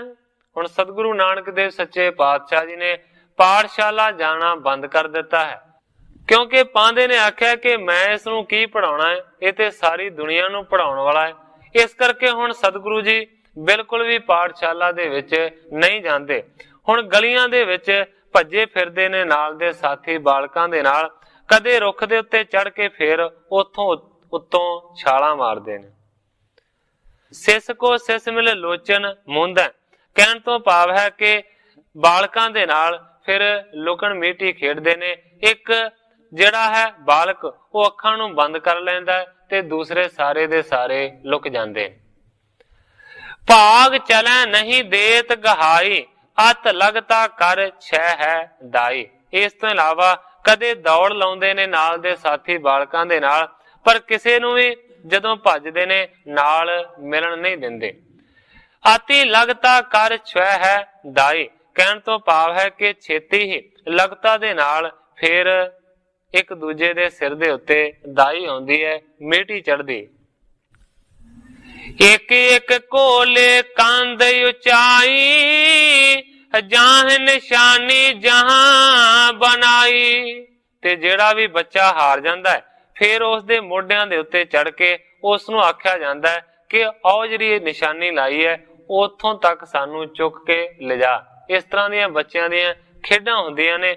ਉਹਨਾਂ ਦਾ ਕਵੀ ਜੀ ਨੇ ਬਿਆਨ ਕੀਤਾ ਕਿ ਜਿਹੜਾ ਖੇਡ ਦੇ ਵਿੱਚ ਹਾਰ ਜਾਂਦਾ ਉਸ ਨੂੰ ਸਾਰੇ ਨਾਲ ਦੇ ਬਾਲਕ ਕਹਿੰਦੇ ਨੇ ਕਿ ਆਪਣੇ ਕੰਧਾੜੇ ਚੁੱਕ ਕੇ ਸਾਨੂੰ ਉਹ ਜਿਹੜੀ ਨਿਸ਼ਾਨੀ ਲਾਈ ਹੈ ਉੱਥੋਂ ਤੱਕ ਝੂਟਾ ਦੇ। ਇਸੇ ਤਰੀਕੇ ਦੇ ਨਾਲ ਸਤਿਗੁਰੂ ਜੀ ਬਾਲਕ ਲੀਲਾ ਕਰਦੇ ਨੇ। ਜਹ ਬਹਿ ਧੂਰ ਬਣਾਵੇਂ ਢੇਰੀ, ਬਦ ਬਦ ਕੂਦ ਕੁਲਾਚਨ ਕੇਰੀ। ਕਦੇ ਕਦੇ ਫਿਰ ਕੱਟੇ ਮਿੱਟੀ ਦੀ ਇੱਕ ਬਹੁਤ ਸਾਰੀ ਉੱਚੀ ਢੇਰੀ ਬਣਾ ਲੈਂਦੇ ਨੇ ਤੇ ਫਿਰ ਉਹਦੇ ਉੱਤੇ ਕੁੱਦਦੇ ਨੇ, ਟੱਪਦੇ ਨੇ। ਵਿਪਰਨ ਕੇ ਬਾਲਕ ਮਿਲ ਬਿੰਦਾ, ਖੇਲਤ ਤਜਨ ਸੰਗ ਮੁਕੰਦਾ। ਪੰਡਤਾਂ ਦੇ ਜਿਹੜੇ ਲੜਕੇ ਨੇ ਉਹ ਵੀ ਬਹੁਤ ਸਾਰੇ ਮਿਲ ਕੇ ਖੇਡਣ ਦੇ ਵਾਸਤੇ ਆ ਜਾਂਦੇ ਨੇ, ਮੁਕਤੀ ਦੇ ਦਾਤੇ ਦੇ ਨਾਲ ਆਣ ਕੇ ਖੇਡਦੇ ਨੇ। ਏਕ ਬਾਰ ਬਾਰਕ ਜੋ ਆਇਓ, ਪੁਨ ਆਵੈ ਨਿਤ ਚਿਤ ਬਿਰ ਮਾਇਓ। ਕਵੀ ਸੰਤੋਖ ਸਿੰਘ ਜੀ ਲਿਖਦੇ ਨੇ ਕਿ ਜਿਹੜਾ ਵੀ ਬੱਚਾ ਇੱਕ ਦਿਨ ਖੇਡਣ ਦੇ ਵਾਸਤੇ ਆ ਜਾਂਦਾ ਹੈ, ਉਹਦਾ ਫਿਰ ਇੰਨਾ ਜ਼ਿਆਦਾ ਚਿੱਤ ਭਰਮਾਉਂਦਾ ਹੈ ਕਿ ਉਹ ਫਿਰ ਸਾਥ ਨੂੰ ਛੱਡ ਨਹੀਂ ਸਕਦਾ, ਰੋਜ਼ ਹੀ ਆ ਜਾਂਦਾ। ਪੂਰ ਭਾਗ ਜਾਗੇ ਜਿਨ ਮਾਥੇ, ਕਰੈ ਸਪਰਸ਼ਨ ਬੋਲਣ ਸਾਥੇ। ਕਵੀ ਸੰਤੋਖ ਸਿੰਘ ਜੀ ਲਿਖਦੇ ਨੇ ਕਿ ਬਹੁਤ ਹੀ ਵੱਡੇ ਭਾਗ ਜਿਨ੍ਹਾਂ ਦੇ ਮੱਥੇ ਦੇ ਜਾਗਦੇ ਨੇ, ਉਹਨਾਂ ਨੂੰ ਹੀ ਐਸਾ ਮੌਕਾ ਨਸੀਬ ਹੁੰਦਾ ਹੈ ਕਿ ਸਤਿਗੁਰਾਂ ਦੇ ਨਾਲ ਉਹ ਖੇਡਦੇ ਨੇ, ਉਹਨਾਂ ਦੇ ਨਾਲ ਬੋਲਦੇ ਨੇ ਤੇ ਉਹਨਾਂ ਦੇ ਅੰਗਾਂ ਨੂੰ ਸਪਰਸ਼ ਕਰਦੇ ਨੇ। ਕਹਿਣ ਤੋਂ ਭਾਵ ਕਿ ਉਹ ਬੱਚੇ ਬਹੁਤ ਹੀ ਵੱਡੇ ਭਾਗਾਂ ਵਾਲੇ ਨੇ ਜਿਨ੍ਹਾਂ ਨੂੰ ਐਸਾ ਮੌਕਾ ਨਸੀਬ ਹੋਇਆ। ਸਿਸੋਂ ਵਿਖੇ ਬਿਨ ਲਖੇ ਅਖੇਲ ਖੇਲ ਖੇਲਹਿ, ਭਾਵ ਕਿ ਬਾਲਕਾਂ ਦੇ ਵਿੱਚ ਬਗੈਰ ਹੀ ਕਿਸੇ ਰੋਕ ਟੋਕ ਤੋਂ ਖੇਡਾਂ ਨੂੰ ਖੇਡਦੇ ਨੇ। ਮਿਲਾਏ ਬ੍ਰਿੰਦ ਬਾਲ ਕੋ ਪਹੇਲ ਲਾਲ ਮੇਲਹਿ, ਬਹੁਤੇ ਸਾਰੇ ਬਾਲਕਾਂ ਨੂੰ ਇਕੱਠਾ ਕਰ ਲੈਂਦੇ ਨੇ ਤੇ ਫਿਰ ਉਹਨਾਂ ਦੇ ਨਾਲ ਖੇਡਦੇ ਨੇ। ਧਰਾ ਸਰੀਰ ਹੇਤ ਦੰਭ ਮਾਨ ਕੋ ਨਿਕੰਦਨਾ, ਸੰਤੋਖ ਸਿੰਘ ਬੰਦ ਦੋ ਕਰੀ ਮੁਕੰਦ ਬੰਦਨਾ। ਕਵੀ ਸੰਤੋਖ ਸਿੰਘ ਜੀ ਲਿਖਦੇ ਨੇ ਕਿ ਸਤਿਗੁਰੂ ਨਾਨਕ ਦੇਵ ਸੱਚੇ ਪਾਤਸ਼ਾਹ ਜੀ ਨੇ ਇਸੇ ਹੀ ਵਾਸਤੇ ਆਪਣੇ ਸਰੀਰ ਨੂੰ ਧਾਰਨ ਕੀਤਾ ਹੈ ਕਿ ਪਖੰਡਾਂ ਦਾ ਤੇ ਹੰਕਾਰ ਦਾ ਨਾਸ਼ ਕਰਨਾ ਹੈ। ਸੰਤੋਖ ਸਿੰਘ ਬੰਦ ਦੋ ਕਰੀ ਮੁਕੰਦ ਬੰਦਨਾ। ਕਵੀ ਸੰਤੋਖ ਸਿੰਘ ਜੀ ਲਿਖਦੇ ਨੇ ਕਿ ਮੈਂ ਕਵੀ ਸੰਤੋਖ ਸਿੰਘ ਮੁਕਤੀ ਦੇ ਦਾਤੇ ਸਤਿਗੁਰੂ ਨਾਨਕ ਦੇਵ ਸੱਚੇ ਪਾਤਸ਼ਾਹ ਜੀ ਦੇ ਚਰਨਾਂ ਦੇ ਉੱਤੇ ਬਾਰ-ਬਾਰ ਨਮਸਕਾਰਾਂ ਕਰਦਾ ਹਾਂ। ਕਵੀ ਜੀ ਅਗਲੇ ਅਧਿਆਇ ਦਾ ਪ੍ਰਾਰੰਭ ਕਰਦੇ ਨੇ। ਬਾਣ ਜਿਮ ਲਛ ਪਰ ਵੀਰ ਪਦਰ ਦਛ ਪਰ, ਨਦੀ ਮਦ ਮਛ ਪਰ ਦਾਸ ਜਾਲ ਪਾਣ ਹੈ। ਕਵੀ ਸੰਤੋਖ ਸਿੰਘ ਜੀ ਲਿਖਦੇ ਨੇ ਕਿ ਤੀਰ ਜਿਵੇਂ ਨਿਸ਼ਾਨੇ ਦੇ ਉੱਤੇ, ਸ਼ਿਵਗਣ ਜਿਵੇਂ ਦੱਛ ਦੇ ਉੱਤੇ ਤੇ ਨਦੀ ਵਿੱਚ ਮੱਛ ਉੱਤੇ ਜਿਵੇਂ ਚੀਵਰ ਜਾਲ ਪਾਉਣ ਦੇ ਵਿੱਚ ਬਲਵਾਨ ਹੈ। ਸ਼ੇਰ ਜਿਮ ਪਛ ਪਰ ਬਾਜ ਜਿਮ ਪਛ ਪਰ, ਚੰਡ ਬਿੜ ਲਛ ਪਰ ਕੀਨ ਦੁੱਤ ਹਾਨ ਹੈ। ਕਵੀ ਜੀ ਲਿਖਦੇ ਨੇ ਕਿ ਸ਼ੇਰ ਜਿਵੇਂ ਸ਼ਿਕਾਰ ਉੱਤੇ ਤੇ ਬਾਜ ਨੇ ਜਿਵੇਂ ਚਿੜੀ ਉੱਤੇ ਆਪਣੀ ਪਕੜ ਕੀਤੀ ਹੁੰਦੀ ਹੈ, ਚੰਡੀ ਨੇ ਜਿਵੇਂ ਬਿੜਾ ਲੱਛ ਨਾਮੇ ਦੈਂਤ ਉੱਤੇ ਪੈ ਕੇ ਉਹਦੀ ਸ਼ੋਭਾ ਹਾਣ ਕੀਤੀ ਹੈ। ਇਸੇ ਤਰ੍ਹਾਂ ਰਾਮ ਚਿਤ ਪਾਲ ਪਰ, ਰਾਮ ਸੁਰ ਸਾਲ ਪਰ, ਰਾਮ ਮਗ ਪਾਲ ਪਰ, ਜੈਸੇ ਸਾਵਧਾਨ ਹੈ। ਪਰਸਰਾਮ ਛਤਰੀਆਂ ਦੇ ਉੱਤੇ, ਰਾਮਚੰਦ ਰਾਵਣ ਉੱਤੇ, ਬਲਰਾਮ ਜਰਾਸੰਧ ਉੱਤੇ ਜਿਵੇਂ ਖਬਰਦਾਰ ਭਾਰੂ ਸਨ। ਸ਼ਕਰ ਜਿਮ ਕੋਹ ਪਰ, ਚੱਕਰ ਹਰ ਦਰੋਹ ਪਰ, ਗੁਰੂ ਸਿੱਖ ਮੋਹ ਪਰ, ਤੈਸੇ ਬਲਵਾਨ ਹੈ। ਕਵੀ ਸੰਤੋਖ ਸਿੰਘ ਜੀ ਲਿਖਦੇ ਨੇ ਕਿ ਇੰਦਰ ਜਿਵੇਂ ਪਹਾੜ ਦੇ ਉੱਤੇ, ਹਰੀ ਦਾ ਚੱਕਰ ਜਿਵੇਂ ਦਰੋਹੀਆਂ ਦੇ ਉੱਤੇ, ਤੈਸੇ ਗੁਰੂ ਦਾ ਜਿਹੜਾ ਸਿੱਖ ਹੈ ਨਾ ਉਹ ਮੋਹ ਦੇ ਉੱਤੇ ਬਲਵਾਨ ਹੈ। ਗੁਰੂ ਦੇ ਸਿੱਖ ਦੀ ਉਪਮਾ ਦਾ ਇਸ ਕਵਿਤ ਦੇ ਵਿੱਚ ਕਵੀ ਜੀ ਨੇ ਬਿਆਨ ਕੀਤਾ। ਕਹਿ ਬਾਲਾ ਸ੍ਰੀ ਗੁਰੂ ਜੀ, ਸੁਣੋ ਕਥਾ ਇਤਿਹਾਸ, ਜੈਸੇ ਭਾਂਤ ਹੇਰ ਖੇਲ ही कटै जो कल मल दास। ਕਿਉਂਕਿ ਇਹ ਸਾਰੀ ਜਿਹੜੀ ਸਤਿਗੁਰੂ ਨਾਨਕ ਦੀ ਕਥਾ ਹੈ ਇਸ ਨੂੰ ਬਿਆਨ ਕਰ ਰਹੇ ਨੇ ਭਾਈ ਬਾਲਾ ਜੀ। ਹੁਣ ਭਾਈ ਬਾਲਾ ਜੀ ਕਹਿੰਦੇ ਨੇ ਕਿ ਇਹ ਸਤਿਗੁਰੂ ਅੰਗਦ ਦੇਵ ਸੱਚੇ ਪਾਤਸ਼ਾਹ ਜੀ, ਸਤਿਗੁਰੂ ਨਾਨਕ ਦੇਵ ਸੱਚੇ ਪਾਤਸ਼ਾਹ ਜੀ ਦੇ ਅਗਲੇ ਇਤਿਹਾਸ ਨੂੰ ਸੁਣੋ ਕਿ ਕਿਸ ਤਰੀਕੇ ਦੇ ਨਾਲ ਸਤਿਗੁਰਾਂ ਨੇ ਬਾਲਕ ਲੀਲਾ ਕੀਤੀਆਂ ਤੇ ਕਿਸ ਤਰੀਕੇ ਦੇ ਨਾਲ ਦਾਸਾਂ ਦੇ ਦੁੱਖਾਂ ਨੂੰ ਕੱਟਿਆ। ਬਾਲਕ ਸੋ ਮਿਲ ਖੇਲਤ ਖੇਲਨ, ਲਾਲ ਬਿਲੋਕਤ ਤਾਤ ਦੁਲਾਰੈ।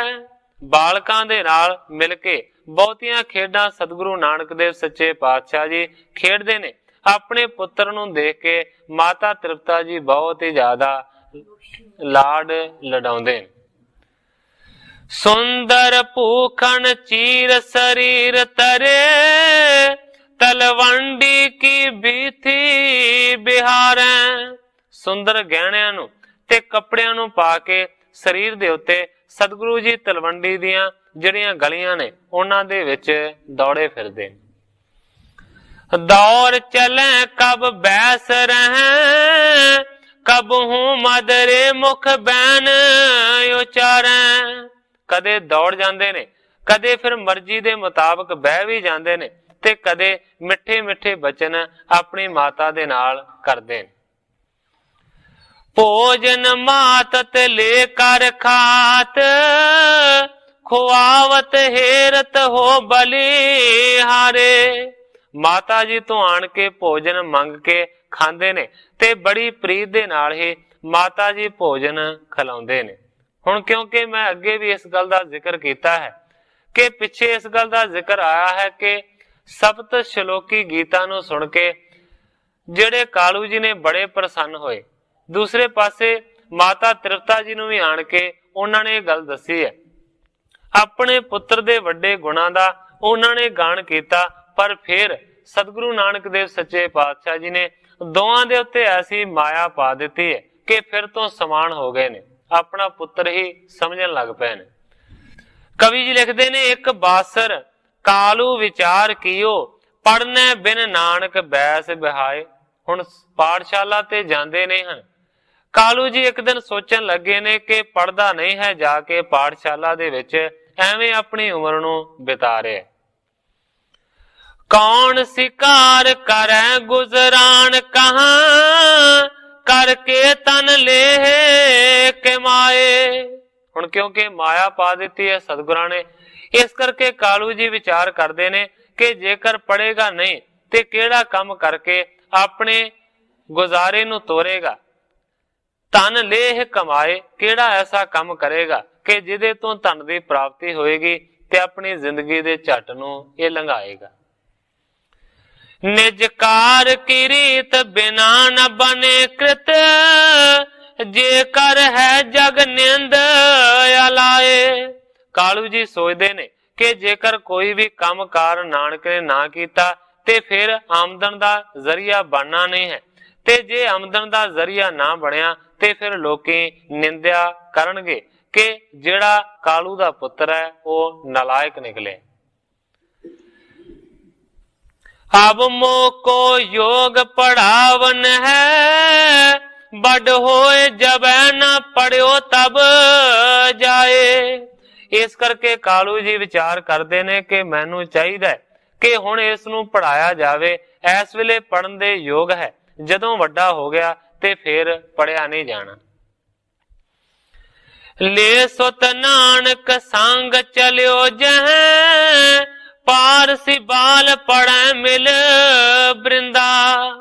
ਪਰ ਹੁਣ ਸੋਚਣ ਲੱਗੇ ਨੇ ਕਾਲੂ ਜੀ ਕਿ ਪਾਂਦੇ ਗੋਪਾਲ ਨੇ ਤੇ ਇਨਕਾਰ ਕਰ ਦਿੱਤਾ। ਉਹ ਤੇ ਕਹਿੰਦਾ ਕਿ ਮੈਂ ਇਸ ਨੂੰ ਪੜਾ ਨਹੀਂ ਸਕਦਾ, ਇਸ ਕਰਕੇ ਉਹਦੇ ਕੋਲ ਤੇ ਲਿਜਾਣ ਦਾ ਕੋਈ ਫਾਇਦਾ ਨਹੀਂ। ਇਸ ਕਰਕੇ ਕਾਲੂ ਜੀ ਨੇ ਵਿਚਾਰ ਕੀਤੀ ਹੈ ਕਿ ਹੁਣ ਮੈਂ ਫਾਰਸੀ ਦੀ ਜਿਹੜੀ ਵਿਦਿਆ ਹੈ ਨਾ ਉਹ ਇਸ ਨੂੰ ਸਿਖਾਵਾਂਗਾ ਮੌਲਾਣੇ ਦੇ ਕੋਲ ਲਿਜਾ ਕੇ। ਇਸ ਕਰਕੇ ਉਸ ਪਾਸੇ ਨੂੰ ਲੈ ਕੇ ਤੁਰ ਪਿਆ ਹੈ ਜਿੱਥੇ ਕਿ ਮਿਲ ਕੇ ਬਹੁਤੇ ਸਾਰੇ ਫਾਰਸੀ ਭਾਸ਼ਾ ਨੂੰ ਪੜ੍ਹਦੇ ਨੇ। ਬੈਸਿਓ ਮੌਲਾਣੇ ਕੇ ਜਾਏ ਸਮੀਪ, ਕਹੇ ਹਿਤ ਸੋ ਬਚਿਆਰਤ ਮੰਦਾ। ਸਤਿਗੁਰੂ ਨਾਨਕ ਦੇਵ ਸੱਚੇ ਪਾਤਸ਼ਾਹ ਜੀ ਨੂੰ ਨਾਲ ਲੈ ਕੇ ਮੁਲਾਣੇ ਦੇ ਕੋਲ ਪਹੁੰਚ ਗਏ ਨੇ ਕਾਲੂ ਜੀ। ਕਹੇ ਹਿਤ ਸੋ ਬਚ ਆਰਤ ਮੰਦਾ। ਬੜਾ ਲੋੜਵੰਦ ਹੋ ਕੇ ਉਸ ਵੇਲੇ ਕਾਲੂ ਨੇ ਮੁਲਾਣੇ ਨੂੰ ਇਸ ਤਰ੍ਹਾਂ ਆਖਿਆ, ਕਹਿੰਦੇ ਨੇ ਮੇ ਸੁਤ ਹੇਤ ਸੋ ਦੇਹੋ ਪੜਾਏ, ਪੜੈ ਇਹ ਤੂਰਨ ਹੈ ਮਤਵੰਦਾ। ਮੁਲਾਣੇ ਨੂੰ ਜਾ ਕੇ ਕਾਲੂ ਜੀ ਕਹਿੰਦੇ ਨੇ ਕਿ ਮੇਰੇ ਪੁੱਤਰ ਨੂੰ ਮੁਲਾਣਾ ਜੀ ਤੁਸੀਂ ਪੜਾ ਦਿਓ। ਪੜੈ ਇਹ ਤੂਰਨ ਹੈ ਮਤਵੰਦਾ, ਇਹ ਬਹੁਤ ਹੁਸ਼ਿਆਰ ਹੈ, ਬੜਾ ਛੇਤੀ ਹੀ ਪੜ ਜਾਏਗਾ। ਰੋਜ ਪਾਲੋ ਮੁਝ ਦੇਹ ਬਤਾਏ, ਬੈਸਾਵੋ ਆਣ ਪੜੇ ਜੋ ਆਨੰਦਾ। ਤੇ ਮੁਲਾਣੇ ਨੇ ਕਾਲੂ ਜੀ ਕਹਿੰਦੇ ਨੇ ਕਿ ਰੋਜ਼ ਜੋ ਵੀ ਕੁਝ ਇਹ ਪੜੇ ਤੁਸੀਂ ਮੈਨੂੰ ਜ਼ਰੂਰ ਦੱਸਣਾ। ਬੈਸਾਵੋ ਆਣ ਪੜੈ ਜੋ ਆਨੰਦਾ, ਭਾਵ ਕੇ ਬੈਸਾਵੋ ਆਣ, ਮੈਂ ਆਪ ਆਣ ਕੇ ਤੁਹਾਡੇ ਕੋਲ ਰੋਜ਼ ਛੱਡ ਕੇ ਜਾਇਆ ਕਰਾਂਗਾ। ਪੜੈ ਤੋ ਆਨੰਦਾ, ਆਨੰਦ ਦੇ ਨਾਲ ਇਹ ਜ਼ਰੂਰ ਪੜੇਗਾ। ਬੈਣੀ ਜੋ ਮੁਲਾਣੇ ਪਣ ਸੁਬਹ ਦਿਵਸ ਪਾਲੋ, ਮਕਤਬ ਮਾਹੀ ਫਰਜ਼ੰਦ ਕੋ ਬਿਠਾਈਐ। ਜਦੋਂ ਕਾਲੂ ਜੀ ਨੇ ਇਸ ਤਰ੍ਹਾਂ ਦੀਆਂ ਗੱਲਾਂ ਮੁਲਾਣੇ ਦੇ ਨਾਲ ਕੀਤੀਆਂ, ਅੱਗੋਂ ਮੁਲਾਣਾ ਕਹਿੰਦਾ ਸੁਬਹ ਦਿਵਸ ਪਾਲੋ। ਕਹਿੰਦਾ ਕਿ ਕਾਲੂ ਜੀ ਕੱਲ ਦਾ ਜਿਹੜਾ ਦਿਨ ਹੈ, ਕੱਲ ਸਵੇਰ ਦਾ, ਉਹ ਬਹੁਤ ਹੀ ਚੰਗਾ ਹੈ।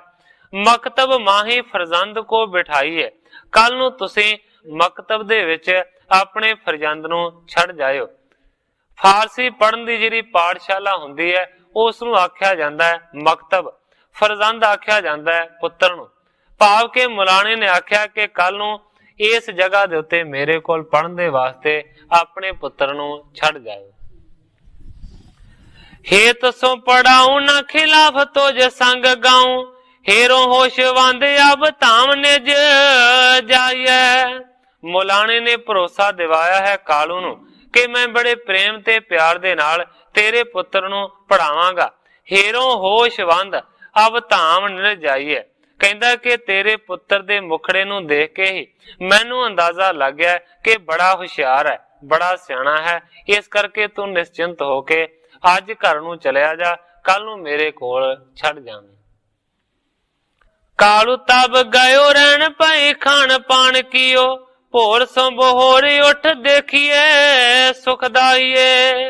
कालू जी सतगुरां नू नाल लेके वापस घर नू परत आए ने। रात पै गई है, खा पी के फिर रात नू सौ गए ने। सवेर उठदियां सार ही नानक जी नू नाल ले जाण दे वास्ते तैयार हो पिया कालू। नानक को संग ले बैण सो दिलासा दे, पढ़ो कर प्रीत नित कत हुना ताईए। नानक जी नू नाल लैके चल पे ने। रस्ते दे विच दिलासा कालू जी देंदे जांदे ने। पढ़ो कर प्रीत नीत, हे नानक प्रीत दे नाल प्रेम दे नाल हमेशा ही पढ़ना है। कत होना ताईए, किते भी दौड़ के खेडण दे वास्ते नहीं जाना। मकतब आए एक घर खेक दिनों कालू, कछक मिठाई बंट पटिया लिखाई है। मकतब दे विच पहुंचण तो पहला भाव के पाठशाला दे विच पहुंचण तो पहला है 1 रुपये दी कालू ने मठियाई खरीदी है, नाले सतगुरां नू खाण दे वास्ते दित्ती ते नाले खुशी दे नाल वंडी। पटिया लिखाई है, एक फट्टी भी नवी खरीदी। मुल्ला ने कलम गह अवल अलफ लिख, बाहर से हर फीसो सब ही पढ़ाई है। मुलाने ने उस मुल्ला ने कलम हथ दे विच फड़ के अवल अलफ लिख, फट्टी दे उत्ते सारियां तो पहला अखर लिखिया है अलफ, क्योंकि उर्दू जिहड़ी भाषा है उसका पहला अखर है अलफ, जिस तरह पंजाबी दा ऊड़ा है। बहुर सिहरफी सो सब ही पढ़ाई है। इस तो बाद जिहड़ी सी हरफी है वो पढ़ाई है। जिस तरह के पहला 35 अखर हुंदे सन पंजाबी वर्णमाला दे, इस करके उसनूं 35 आख्या जांदा सी। अजकल भावें के 6 अखर उहदे विच वधा दित्ते गए ने। इस वेले पंजाबी वर्णमाला दे 41 अखर ने, पहला 35 ही अखर हुंदे सन। इस करके आम करके पंजाबी वर्णमाला नूं 35 आख्या जांदा सी। ये उसे वेले दा वाकिया है जदों के 35 अखर सन। कवि संतोख सिंह जी लिखते ने कि फारसी की 35 जिहड़ी फारसी के अखर ने उन्हां नूं आख्या जांदा सी हरफी। फारसी के अखरां नूं फिर मुलाणे ने पढ़ाया। हुण इस जगह दे उत्ते एक जगह फारसी का जिक्र आ रहा है, दूसरे पासे उर्दू का जिक्र आ रहा है। इहदे विच किस तरह का भेद है ते की संबंध है, इसकी जदों मैं खोज की, जदों मैं भाई काहन सिंह नाभा दे लिखे हुए कोश नूं पढ़िया, उहदे विच भाई काहन सिंह जी नाभा इस तरीके दे नाल बयान करते ने उर्दू दे वास्ते। भाई काहन सिंह जी नाभा लिखते ने कि उर्दू का जिहड़ा ढांचा है वह हिंदी है, क्योंकि जेकर उर्दू नूं बोलिया जावे तो इसे तरह लगता है कि जिवें हिंदी बोलिया होवे कोई, भावें कि जिहड़े शब्द ने वो थोड़े वखरी किस्म दे ने, पर इस तरह लगता है कि जिवें कोई आदमी हिंदी बोल रहा होवे। इस तरह जिहड़ा ढांचा है उर्दू का वो बिल्कुल है हिंदी दे वर्गा। काहन सिंह जी नाभा लिखते ने पर इस दे विच अरबी, तुर्की अते फारसी शब्द भी पाए जाते हैं, भाव कि उर्दू दे विच मिलावट है अरबी दी, तुर्की दी ते फारसी दे शब्दां दी। लिखण दे लई फारसी अखर लिखे जाते हैं। जदों लिखती रूप दे विच उर्दू नूं लिखिया जांदा है ते वो जिहड़े अखर ने ना वो फारसी दे हुंदे ने। भावें मिली जुली कोई बोली होवे उसनूं असीं उर्दू आख सकते हाँ। हुण काहन सिंह जी नाभा ने यह भी लिखा कि जिहड़ी मिली जुली बहुती सारी बोली है ਉਹਨੂੰ ਅਸੀਂ ਉਰਦੂ भी कह सकते हैं। आम करके ਆਪਾਂ कह देने ਆ कि तेरी ते गल समझ नहीं लगती, इस तरह लगता कि जिवें उर्दू बोल रहा होवे जां उर्दू लिखिया होवे, इस तरह तेरे अखरां दी समझ नहीं लगती। इसे करके उर्दू मिली जुली भाषा नूं भी काहन सिंह जी नाभा दे अनुसार आख्या जाता है। पर फारसी शब्दां नाल मिली भारत दी बोली खास करके उर्दू प्रसिद्ध है। इस दे लिखण दे लई भी फारसी अखर वरते जाते हैं। एक काहन सिंह जी नाभा का बयान है कि लिखती रूप दे विच जदों लिखिया जाता है उर्दू नूं ते वो फारसी दे अखर हुंदे ने, भाव कि अल्फ बे ते टे से ये जिहड़े शब्द ने जिहड़े कि उर्दू दे समझे जाते ने, ये फारसी है लिखण दी लिपि। इस करके हुण फारसी दा ते उर्दू दा साझा जिहा जिक्र हो रहा, क्योंकि लिखिया जाता है फारसी दे अखरां दे नाल उर्दू नूं ते पढ़न दे वेले वो हिंदी दा रूप है।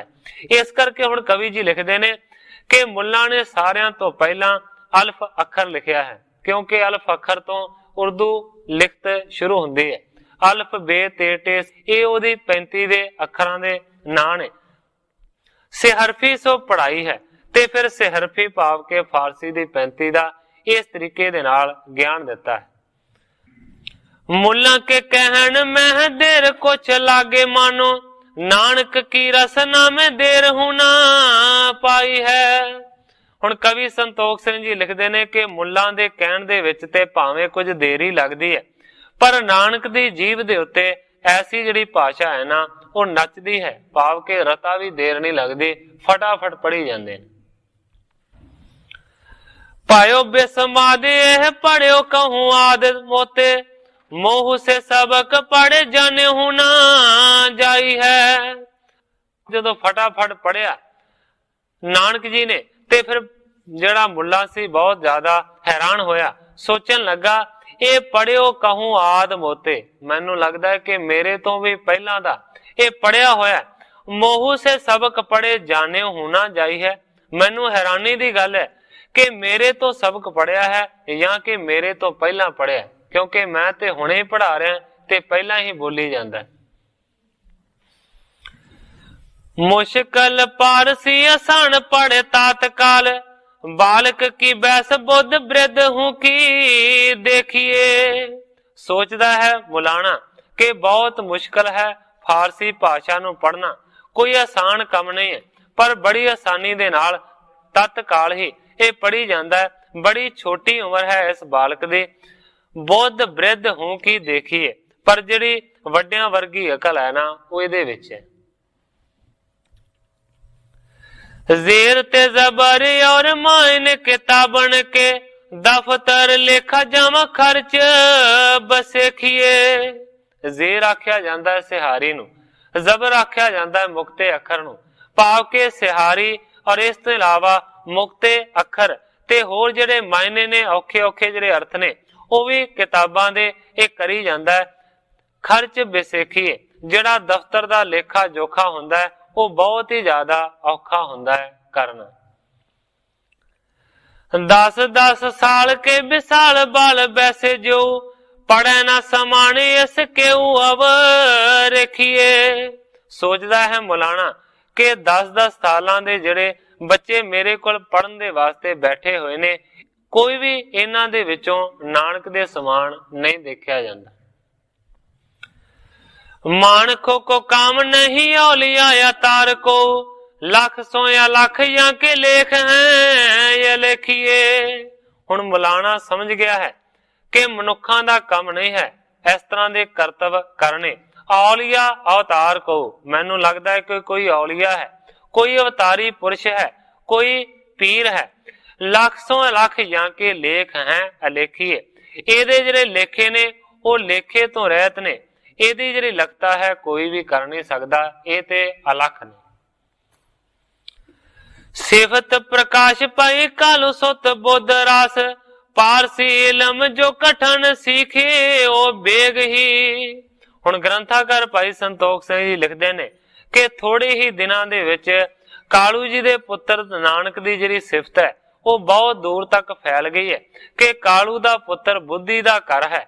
ਫਾਰਸੀ ਦੇ ਭਾਸ਼ਾ ਨੂੰ ਉਸਨੇ ਜੋ ਕਿ ਬਹੁਤ ਕਠਨ ਹੈ ਬੜੀ ਛੇਤੀ ਹੀ ਪੜ ਲਿਆ।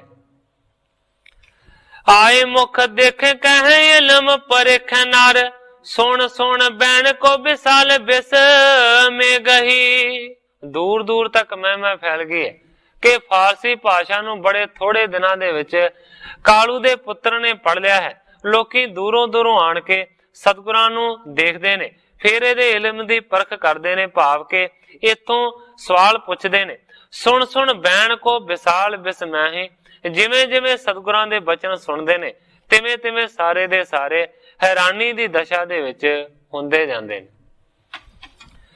ਮਿਲਤ ਪਰਸ ਪਰ ਕਰਤ ਸੁਜਸ ਬਾਰ ਬੈਸ ਲਗ ਦੇਖੀ ਅਤ ਸੇ ਮੁਖੀ ਵਸ਼ੇਖ ਹੀ। ਪਰਸਪਰ ਮਿਲ ਕੇ ਲੋਕ ਸਤਿਗੁਰਾਂ ਦੇ ਜਸ ਨੂੰ ਬਿਆਨ ਕਰਦੇ ਨੇ ਕਿ ਦੇਖੋ ਛੋਟਾ ਜਿਹਾ ਬਾਲਕ ਹੈ, ਛੋਟੀ ਜੀ ਇਸ ਦੀ ਉਮਰ ਹੈ, ਪਰ ਇਹਦੇ ਵਿੱਚ ਬੁੱਧੀ ਬਹੁਤ ਵਿਸ਼ਾਲ ਹੈ। ਮਾਦਰ ਬਚਨ ਸੁਣ ਹਿੰਦੂਓ ਤੁਰਕ ਸਭ ਪ੍ਰੀਤ ਕਰ ਹਿਰਦੈ ਹਰ ਖਾਵਨਾ ਉਦੇਗ ਹੀ। ਮਿੱਠੇ ਬਚਨਾਂ ਨੂੰ ਸੁਣਦੇ ਨੇ ਹਿੰਦੂ ਵੀ ਔਰ ਦੂਸਰੀ ਤਰਫ ਤੁਰਕ ਵੀ। ਹਿੰਦੂ ਤੇ ਤੁਰਕ ਦੋਵੇਂ ਹੀ ਖੁਸ਼ੀ ਦੇ ਨਾਲ ਪਿਆਰ ਕਰਦੇ ਨੇ ਸਤਿਗੁਰੂ ਨਾਨਕ ਦੇਵ ਸੱਚੇ ਪਾਤਸ਼ਾਹ ਜੀ ਨੂੰ। ਮ੍ਰਿਦਲ ਮਦਰ ਮੁਖ ਬੋਲਤ ਹੈ ਬੈਨ ਮਾਨੋ ਦੇਤੀ ਉਪਦੇਸ਼ ਰਖ ਸਿੱਖ ਦੇਖ ਆਪਣੇ। ਕਵੀ ਸੰਤੋਖ ਸਿੰਘ ਜੀ ਲਿਖਦੇ ਨੇ ਕਿ ਬਹੁਤ ਹੀ ਕੋਮਲ ਤੇ ਮਿੱਠੇ ਬਚਨ ਸਤਿਗੁਰੂ ਨਾਨਕ ਦੇਵ ਸੱਚੇ ਪਾਤਸ਼ਾਹ ਜੀ ਬੋਲ ਕੇ ਮਾਨੋ ਕਿ ਆਪਣਾ ਉਪਦੇਸ਼ ਦਿੰਦੇ ਨੇ। ਰਿਖੀ ਦੇਖ ਸਿੱਖ ਆਪਣੇ, ਇਸ ਤਰ੍ਹਾਂ ਉਪਦੇਸ਼ ਦਿੰਦੇ ਨੇ ਬਾਲਕ ਸਰੂਪ ਦੇ ਵਿੱਚ ਹੀ ਜਿਵੇਂ ਬਹੁਤ ਹੀ ਵੱਡਾ ਕੋਈ ਵਿਦਵਾਨ ਰਿਖੀ ਆਪਣੇ ਸੇਵਕਾਂ ਨੂੰ ਉਪਦੇਸ਼ ਦੇ ਰਿਹਾ ਹੋਵੇ। ਬੂਝ ਹੈ ਬੈਣ ਸੰਦੇਹ ਉਠਾਏ ਸੁਣੈ ਤਤਕਾਲ ਗਿਰਾ ਮੁਖ ਨੀਕੀ। ਕਵੀ ਸੰਤੋਖ ਸਿੰਘ ਜੀ ਲਿਖਦੇ ਨੇ ਕਿ ਕਈ ਲੋਕ ਆਣ ਕੇ ਸੰਦੇਹ ਨੂੰ ਨਿਵਾਰਨ ਦੇ ਵਾਸਤੇ, ਸੰਸ਼ੇ ਨੂੰ ਕੱਢਣ ਦੇ ਵਾਸਤੇ ਸਤਿਗੁਰਾਂ ਨੂੰ ਆਣ ਕੇ ਕੋਈ ਸਵਾਲ ਔਖੇ ਤੋਂ ਔਖੇ ਕਰਦੇ ਨੇ ਤੇ ਸਤਿਗੁਰੂ ਨਾਨਕ ਦੇਵ ਸੱਚੇ ਪਾਤਸ਼ਾਹ ਜੀ ਤਤਕਾਲ ਹੀ ਆਪਣੀ ਮਿੱਠੀ ਰਸਨਾ ਦੇ ਨਾਲ ਉਹਨਾਂ ਦੇ ਸ਼ੰਕੇ ਦਾ ਨਾਸ਼ ਕਰ ਦਿੰਦੇ ਨੇ, ਜਵਾਬ ਦੇ ਦਿੰਦੇ ਨੇ। ਹੈ ਅਵਤਾਰ ਲਖਿਓ ਬਹੁ ਲੋਕਨ ਬ੍ਰਿਧ ਬਦੀ ਸ਼ਰਦਾ ਛੁੱਧ ਹੀ ਕੀ। ਕਵੀ ਸੰਤੋਖ ਸਿੰਘ ਜੀ ਲਿਖਦੇ ਨੇ ਕਿ ਬਹੁਤਿਆਂ ਸਾਰਿਆਂ ਲੋਕਾਂ ਨੇ ਇਹੀ ਵਿਚਾਰ ਕੀਤਾ ਹੈ ਇਹ ਅਵਤਾਰੀ ਪੁਰਸ਼ ਨੇ, ਇਹਨਾਂ ਦੀ ਉਮਰਾਂ ਭਾਵੇਂ ਛੋਟੀ ਹੈ ਪਰ ਇਹਨਾਂ ਦੀ ਬੁੱਧੀ ਬੜੀ ਵਿਸ਼ਾਲ ਹੈ। ਇਹ ਅਵਤਾਰੀ ਪੁਰਸ਼ ਨੇ ਬ੍ਰਿਧ ਬਦੀ ਸ਼ਰਦਾ ਸ਼ੁੱਧ ਹੀ ਕੀ, ਭਾਵ ਕੇ ਸ਼ੁੱਧ ਹਿਰਦੇ ਦੀ ਜਿਹੜੀ ਸ਼ਰਧਾ ਹੈ ਉਹ ਬਹੁਤੀ ਜ਼ਿਆਦਾ ਲੋਕਾਂ ਦੀ ਵਧੀ। ਬੋਲਤ ਬੋਲ ਅਮੋਲ ਅਤੋਲ ਅਡੋਲ ਮਤੀ ਆਹਰਨ ਬਲੀ ਕੀ। ਸਤਿਗੁਰੂ ਨਾਨਕ ਦੇਵ ਸੱਚੇ ਪਾਤਸ਼ਾਹ ਜੀ ਬੋਲਦੇ ਨੇ ਬੋਲ, ਉਹ ਬੋਲ ਬੋਲਦੇ ਨੇ ਜਿਹੜੇ ਅਮੋਲ ਨੇ, ਜਿਨ੍ਹਾਂ ਦਾ ਕੋਈ ਮੁੱਲ ਨਹੀਂ ਹੈ, ਜਿਹੜੇ ਵੱਡ ਮੁੱਲੇ ਨੇ, ਤੇ ਜਿਹੜੇ ਬਚਨ ਅਤੋਲ ਨੇ, ਜਿਨ੍ਹਾਂ ਨੂੰ ਤੋਲਿਆ ਨਹੀਂ ਜਾ ਸਕਦਾ। ਔਰ ਇਸ ਤੋਂ ਇਲਾਵਾ ਅਡੋਲ ਨੇ ਜਿਹੜੇ ਕਦੇ ਡੋਲਦੇ ਨਹੀਂ ਹਨ। ਮਤੀ ਅਹਰਨ ਬਲੀ ਕੀ। ਕਵੀ ਸੰਤੋਖ ਸਿੰਘ ਜੀ ਪ੍ਰਮਾਣ ਦਿੰਦੇ ਨੇ ਕਿ ਅਹਰਨ ਵਾਂਗੂ ਸਤਿਗੁਰੂ ਜੀ ਬਲਵਾਨ ਨੇ। ਜਿਸ ਤਰ੍ਹਾਂ ਕਿ ਲੋਹੇ ਦੀ ਅਹਰਨ ਹੁੰਦੀ ਹੈ, ਕਿੰਨੀ ਪੱਕੀ ਤੇ ਦ੍ਰਿੜ ਹੁੰਦੀ ਹੈ, ਇਸ ਤਰੀਕੇ ਦੇ ਹਨ ਸਤਿਗੁਰੂ ਨਾਨਕ ਜੀ। ਲਖਣ ਲਗੇ ਜਬ ਨਰ ਕਲਾ, ਫੇਰਿਓ ਬਹੁਰ ਸੁਭਾਵ, ਭਏ ਬਾਲ ਅਨਜਾਨ ਸੇ ਕੀਨੋ ਆਪਨ ਛਪਾਵ। ਗ੍ਰੰਥਾਕਾਰ ਭਾਈ ਸੰਤੋਖ ਸਿੰਘ ਜੀ ਲਿਖਦੇ ਨੇ ਕਿ ਜਦੋਂ ਲੋਕੀ ਸਤਿਗੁਰੂ ਨਾਨਕ ਦੇਵ ਸੱਚੇ ਪਾਤਸ਼ਾਹ ਜੀ ਦੀ ਲੀਲਾ ਨੂੰ ਜਾਣਨ ਲੱਗੇ ਤੇ ਫਿਰ ਸਤਿਗੁਰੂ ਨਾਨਕ ਦੇਵ ਸੱਚੇ ਪਾਤਸ਼ਾਹ ਜੀ ਨੇ ਆਪਣੀ ਸ਼ਕਤੀ ਦੇ ਨਾਲ ਆਪਣੇ ਸੁਭਾਅ ਨੂੰ ਫੇਰ ਲਿਆ। ਭਏ ਬਾਲ ਅਣਜਾਣ ਸੇ ਕੀਨੋ ਆਪਣ ਛਪਾਵ। ਆਪਣੀ ਵੱਡੀ ਬੁੱਧੀ ਨੂੰ, ਆਪਣੀ ਵਿਸ਼ਾਲ ਬਰਕਤ ਨੂੰ ਸਤਿਗੁਰੂ ਨਾਨਕ ਦੇਵ ਸੱਚੇ ਪਾਤਸ਼ਾਹ ਜੀ ਨੇ ਛੁਪਾ ਲਿਆ। ਤੇ ਜਿਸ ਤਰ੍ਹਾਂ ਅਣਜਾਣ ਜੇ ਬਾਲਕ ਹੁੰਦੇ ਨੇ, ਉਸੇ ਤਰ੍ਹਾਂ ਸਤਿਗੁਰੂ ਨਾਨਕ ਦੇਵ ਸੱਚੇ ਪਾਤਸ਼ਾਹ ਜੀ ਵਿਚਰਨ ਲੱਗੇ। ਪੁਰ ਬਾਹਰ ਜਾਏ ਤਰੇ ਤਰਕੈ, ਪਟ ਤਾਣ ਸਰੀਰ ਪੇ ਪੌੜ ਰਹੇ। ਕਿਸ ਤਰ੍ਹਾਂ ਦਾ ਕੰਮ ਕਰਨਾ ਸ਼ੁਰੂ ਕਰ ਦਿੱਤਾ ਹੈ, ਉਸ ਦਾ ਕਵੀ ਜੀ ਜ਼ਿਕਰ ਕਰਦੇ ਨੇ। ਨਗਰ ਦੇ ਵਿੱਚੋਂ ਬਾਹਰ ਕਿਸੇ ਵੱਡੇ ਸਾਰੇ ਰੁੱਖ ਦੇ ਥੱਲੇ ਜਾ ਕੇ ਲੰਮੇ ਪੈ ਜਾਂਦੇ ਨੇ ਤੇ ਸਾਰਾ ਦਿਨ ਉਸੇ ਤਰੀਕੇ ਦੇ ਨਾਲ ਲੰਮੇ ਪੈ ਰਹਿੰਦੇ ਨੇ। ਆਪਣੇ ਸਾਰੇ ਸਰੀਰ ਨੂੰ ਕੱਪੜੇ ਦੇ ਨਾਲ ਢੱਕ ਕੇ ਰੱਖਦੇ ਨੇ। ਨਹੀਂ ਬੋਲਤ ਕੋ ਬੁਲਾਵਤ ਹੈ, ਨਰ ਬੇਖੁਦ ਅੰਤਰ ਧਿਆਨ ਲਹੈ। ਜੇ ਕੋਈ ਬੁਲਾਉਂਦਾ ਹੈ ਤੇ ਬੋਲਦੇ ਹੀ ਨਹੀਂ ਹਨ, ਆਪਣੇ ਆਪ ਦੇ ਵਿੱਚ ਹੀ ਮਸਤ ਰਹਿੰਦੇ ਨੇ। ਨਰ ਬੇਖੁਦ ਅੰਤਰ ਧਿਆਨ ਲਹੈ, ਆਪਣੀ ਅੰਤਰਮੁਖੀ ਦੇ ਨਾਲ ਇਸ ਤਰ੍ਹਾਂ ਸਾਰਾ ਦਿਨ ਬੈਠੇ ਰਹਿੰਦੇ ਨੇ ਕਿ ਉੱਠਦੇ ਹੀ ਨਹੀਂ ਹਨ। ਜੇ ਕੋਈ ਬੁਲਾਉਂਦਾ ਹੈ ਤੇ ਬੋਲਦੇ ਹੀ ਨਹੀਂ ਹਨ। ਲੋਕਾਂ ਨੇ ਸਮਝਣਾ ਸ਼ੁਰੂ ਕਰ ਦਿੱਤਾ ਹੈ ਕਿ ਨਾਨਕ ਤੇ ਕਮਲਾ ਹੋ ਗਿਆ, ਇਹ ਤੇ ਬੇਸੁੱਧ ਹੋ ਗਿਆ, ਇਸ ਨੂੰ ਕੋਈ ਵੀ ਆਪਣੇ ਸਰੀਰ ਦੀ ਸੋਝੀ ਨਹੀਂ ਰਹੀ। ਲੋਕਾਂ ਨੇ ਜਦੋਂ ਪ੍ਰਤਾਪ ਦੇਖਿਆ ਤੇ ਸਤਿਗੁਰੂ ਨਾਨਕ ਦੇਵ ਸੱਚੇ ਪਾਤਸ਼ਾਹ ਜੀ ਨੇ ਆਪਣੇ ਸੁਭਾਅ ਨੂੰ ਇਸ ਤਰੀਕੇ ਦੇ ਨਾਲ ਤਬਦੀਲ ਕਰ ਲਿਆ। ਸੋ ਸਾਧ ਸੰਗਤ ਜੀ, ਸਮੇਂ ਦੀ ਸਮਾਪਤੀ ਹੈ। ਕੱਲ ਨੂੰ ਗ੍ਰੰਥਾਕਾਰ ਭਾਈ ਸੰਤੋਖ ਸਿੰਘ ਜੀ ਜਿਸ ਤਰੀਕੇ ਦੇ ਨਾਲ ਇਸ ਅਗਲੇ ਇਤਿਹਾਸ ਨੂੰ ਅੱਗੇ ਬਿਆਨ ਕਰਨਗੇ, ਮੈਂ ਉਸੇ ਤਰੀਕੇ ਦੇ ਨਾਲ ਸਾਧ ਸੰਗਤ ਦੇ ਸਨਮੁਖ ਅਰਜ ਕਰਾਂਗਾ। ਅੱਗੇ ਜੋ ਸਤਿਗੁਰੂ ਸੱਚੇ ਪਾਤਸ਼ਾਹ ਜੀ ਦੀ ਰਜ਼ਾ ਹੋਵੇਗੀ, ਉਸੇ ਤਰ੍ਹਾਂ ਵਰਤੇਗੀ। ਜਿੰਨੀਆਂ ਹੀ ਅਰਜ਼ਾਂ ਕਰਦਾ ਹੋਇਆ ਮੈਂ ਇੱਥੇ ਹੀ ਕਥਾ ਨੂੰ ਵਿਸਰਾਮ ਦੇ ਕੇ ਸਾਰੀ ਸਾਧ ਸੰਗਤ ਤੋਂ ਖਿਮਾ ਦਾ ਜਾਚਾ। हे अच्युत हे पार ब्रह्म अविनाशी अगनास, हे पूरन हे सर्व में दुख पंजन गुणतास, हे संगी हे निरंकार, हे निर्गुण सब टेक, हे गोबिंद हे गुण निधान, जाके सदा विवेक, हे अपरंपर हर हरे है पी होवनहार, हे संता कै सदा संग ने धारा आधार, हे ठाकुर हो दास रो मैं निर्गुण गुण नहीं कोय, नानक दीजै नाम दान राखो ही परोय, जाहि कुल ते प्रगट होय ताहि कुल को नाम, पुन द्वादश गोरिंड को मेरी है प्रणाम।